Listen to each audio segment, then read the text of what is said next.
ایک اندازہ تنظیم یہ سے ہے جو بھول جانے میں تھوڑا سا میرے لاہور کے ساتھیوں اس کنونشن میں بچے ہوئے ہیں، خصوصاً ہمارے ہمارے ڈاکٹر ساتھی، ہمارے بینکر ساتھی، ہمارے انجینئر ساتھی اور ہمارے مزدور یونٹ کے ساتھی، یوتھ فیڈریشن کے ساتھی اور ہمارے اسٹیٹ بیٹھے ہوئے ہیں، ہمارے ممبر مقصود مجاہد صاحب، سنجاوید بھٹی صاحب، محترم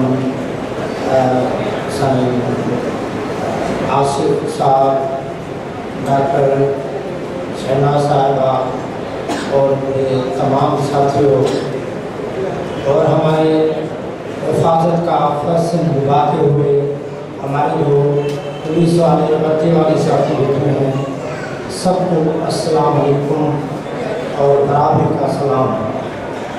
دوستوں، سب سے پہلے تو ہم اللہ پاک سے دعا مانگتے ہیں کہ ہمارے قائد جواد امن کو جلدی صحت نصیب ہو اور ہمارے ملک سے اس وبا کا خاتمہ ہو۔ ساتھیوں، ٹائم بہت ہو گیا ہے اور اس لیے میں مقصد سے تھوڑی بات رکھوں گا آپ کے ساتھ۔ سب سے پہلے تو میں لاہور کے نوجوانوں کو اور تمام برابری پارٹی کے ورکروں کو اس کنونشن کا منعقد کرنے پر مبارکباد دیتا ہوں اور خوشی ہو رہی ہے کہ وہ پاکستان میں ہم سب سے بازی لے گئے اور جگہ کنونشن نہیں ہوا ہے اور سب سے پہلے لاہور والوں نے کیا ہے۔ میں ان تمام ساتھیوں کو مبارکباد دیتا ہوں۔ ساتھیوں، نظریے پہ، پارٹی پہ، حکمرانوں پہ اور سامنے بات کی ہے میرے سینئر دوستوں نے، میرے نوجوان ساتھیوں نے اور بہت اچھا کہا اور ہم نے اس میں بہت کچھ سیکھا ہے۔ میں صرف دو واقعوں میں ایک چیز کو بیان کرنا چاہ رہا ہوں کہ عوام، سیاسی کارکن اور قیادت کی کمٹمنٹ، اس میں دو ایک واقعے ہیں جو میں آپ کو سنانا چاہ رہا ہوں۔ ہمارے سندھ میں ایک شہر ہے سیون شریف، وہاں قلندر شہباز کی درگاہ ہے۔ ایک روایت ہے کہ قلندر کے آنے سے پہلے وہاں ایک مجذوب رہتا تھا اور سیون کی گلیاں جو ہے وہ صاف کرتا تھا۔ لوگ ان سے پوچھتے تھے کہ آپ کیا کر رہے ہیں؟ تو وہ کہہ رہا ہے کہ میں سیون کی گلیاں اس لیے صاف کر رہا ہوں کہ اس گلیوں میں میرا محبوب آنے والا ہے۔ اور لوگوں نے دیکھا کہ کچھ وقت کے بعد قلندر شہباز وہاں آیا اور وہ ڈانس کرنے لگا کہ میرا محبوب آ گیا۔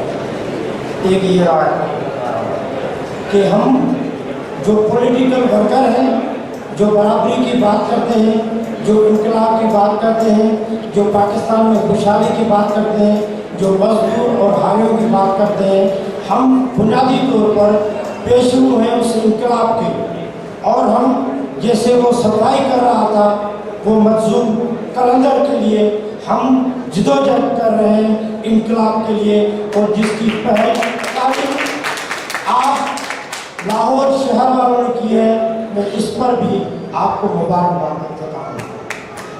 دوسری ایک واقعہ میں آپ کو سنا رہا ہوں۔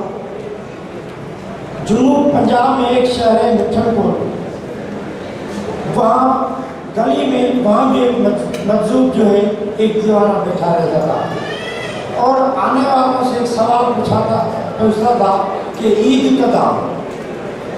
اگر عید گزر بھی گئی ہو 2 دن، پھر بھی وہ جو لوگ آئیں ان سے پوچھیں کہ عید کب آ؟ تو لوگ کہہ رہے تھے عید تو کم ہوئی ہے، یہ پوچھ رہا ہے کہ عید کب آئی ہے، اپنا سوال جو ہے دہراتا رہتا تھا۔ ایک دن جو ہے وہاں سے اس شہر میں جو ایک شاعر تھا غلام فرید، وہ وہاں سے جب گزرا تو اس نے اس سے بھی سوال پوچھا کہ عید کب آ؟ اس نے جلدی اس کو جواب دیا، یار ملے جگہ۔ تو اس دیوانے کے چہرے پہ خوشی آ گئی. تو پھر اس نے اس کو سوال کیا، جو سالوں سے ایک ہی سوال کرتا تھا کہ عید کدا، تو کوئی جواب نہیں ملتا تھا، وہ سوال ہی کرتا رہا. جب غلام فرید نے اس کو جواب دیا کہ یار ملے اے جدا، تو پھر اس نے سوال پوچھا کہ یار ملے کدا. تو غلام فرید نے سے کہا کہ میں مرے جدا، جب انسان کی انا ختم ہو جائے گی تب یار ملے گا. پھر اس نے پوچھا کہ میں مرے کدا. پھر غلام فرید نے جواب دیا کہ یار تک جدا. تو ہم وہ اس انتظار میں تھے، کہہ رہے تھے کہ عید کدا، عید کدا، عید کدا. یہ سنتے رہے، اور جب جواد امن نے تکا تو ہم نے یہ سمجھا کہ ہمیں عید آ گئی، ایک منزل مل گئی.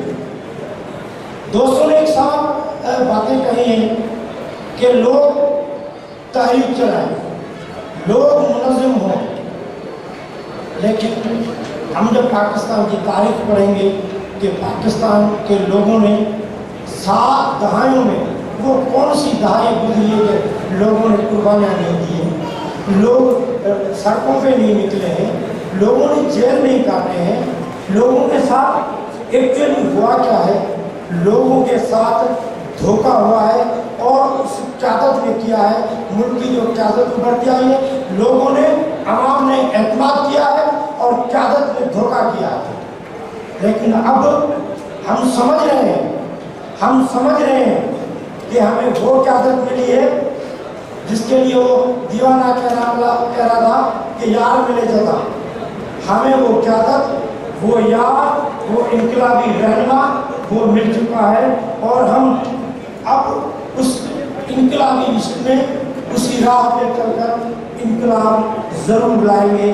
اور یہ ہماری امید ہے، اور یہ ہماری امید کی کرن ہے کہ ہم جواد امن اور ڈاکٹر شہناز کی قیادت میں برابری کے درجات لے کر، اور اس ملک پہ، اس دھرتی پہ، اس پاکستان پر ایک خوشحالی کا انقلاب لائیں گے.